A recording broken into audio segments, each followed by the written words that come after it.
Hey everyone, Mtn Grandma here, and today I'm going to share with you a recipe for making a soap that uses yogurt.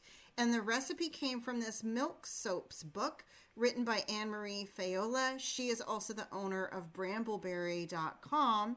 And this is a great book. I would recommend anyone have this book. It includes a lot of basic information on oils and soaping in general. And I'll show you the recipe I'm going to be doing today. And hey everybody, this is part of a soaping collaboration hosted by me and Lisa at Yogi Hollow Farms. I hope y'all will join us and give soaping a chance. Try to make it. It's a lot of fun.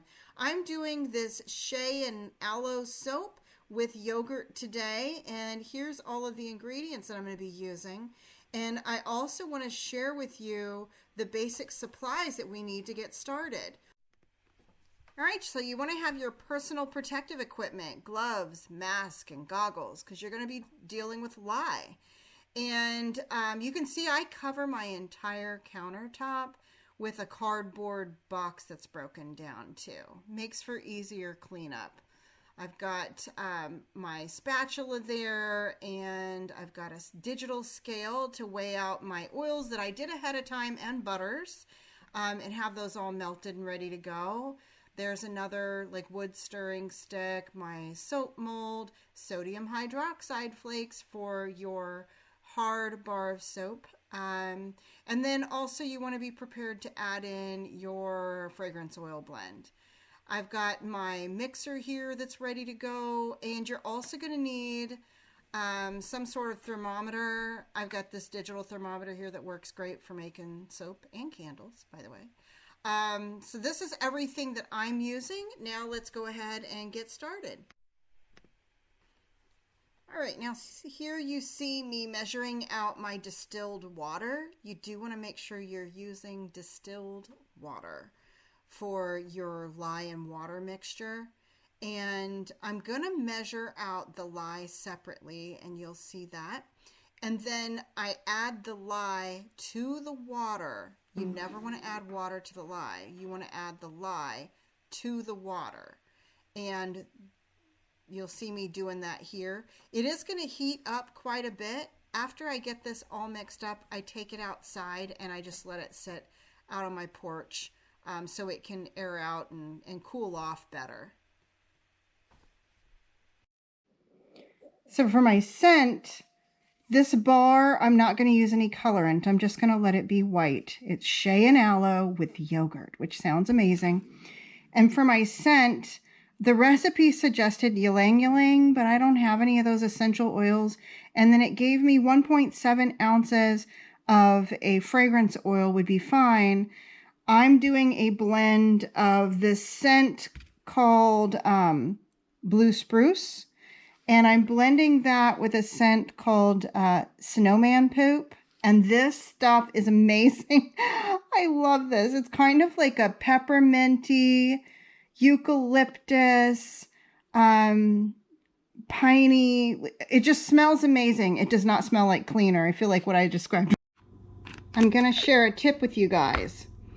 I've got an empty fragrance oil bottle here. This works the same for essential oil bottles.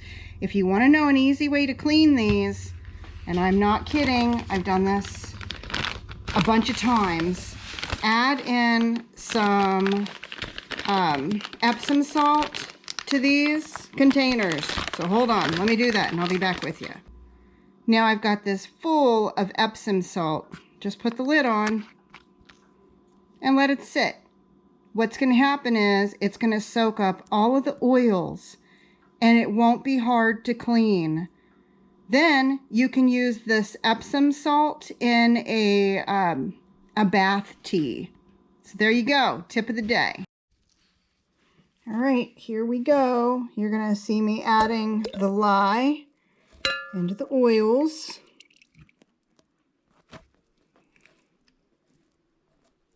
These are both at about 110 degrees. Gonna kind of tap my blender to get any air bubbles out. And then I'm gonna start blending it up. I'm gonna let this get to a trace, and then you're gonna see me add in aloe, yogurt, and the fragrance oil.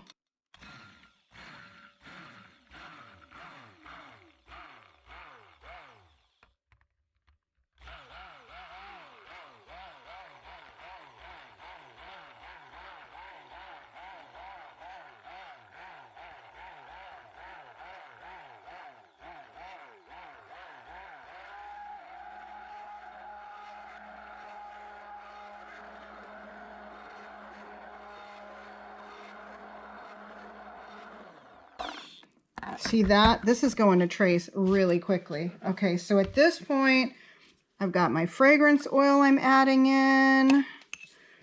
I'm going to add in my yogurt. And then I'm also adding in aloe. 2 ounces of aloe, 2.3 ounces of yogurt.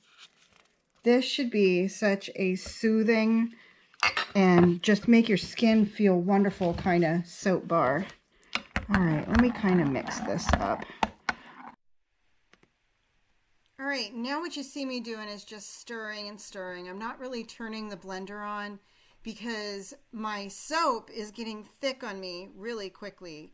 And I had made another batch before this one where I actually over stirred it and it was really thick and difficult to pour, and I didn't want that to happen again. So I'm stirring more than I am blending. You kind of want to watch it. And this is unedited, guys. I'm showing you real time how long it's taken me to stir this because I want you to get a feel for the process and the time involved.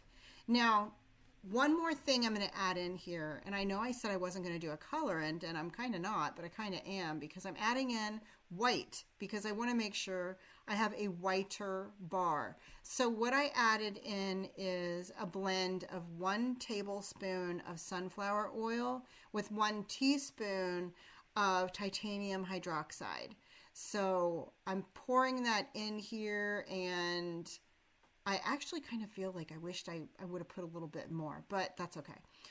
So getting this all blended up, this is the last thing that you'll see me adding in here, and I'm going to get this all stirred up so that I can get it poured into the soap mold. So you'll kind of see me doing that here, and this is like the last step before I pour it into the soap mold. So very happy with this. The smell is just amazing. And just look at it. It looks so smooth and creamy. I'm just expecting this to be such an amazing bar of soap. I'm really excited about it. Now it only takes me another minute or two to do this, but I did not share me actually pouring it into the mold. But when you pour it into your soap mold, you kind of want to pick it up and drop it and make sure that you get all the bubbles out when you do that. And that part I didn't video. Right, there it is. I'm going to spray alcohol on the top of this. And I'm going to cover it and put it in a warm place just so it can cool off slowly and hopefully not have soda ash and complete the gelling process appropriately like it's supposed to. And 24 hours later, I was able to take it out of the mold, get it sliced, and put it onto a cookie sheet so that it can sit out to dry. And you've got to let this sit for like 6 to 8 weeks.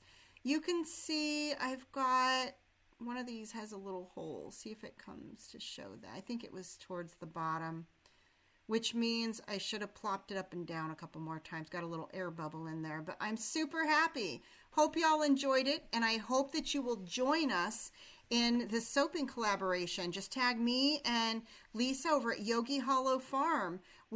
Our goal is to motivate and encourage people to do things that they've wanted to do and haven't, and to just expand your skill set. So have fun and join in the fun. Until I see you next time, remember everybody, keep your joy, folks.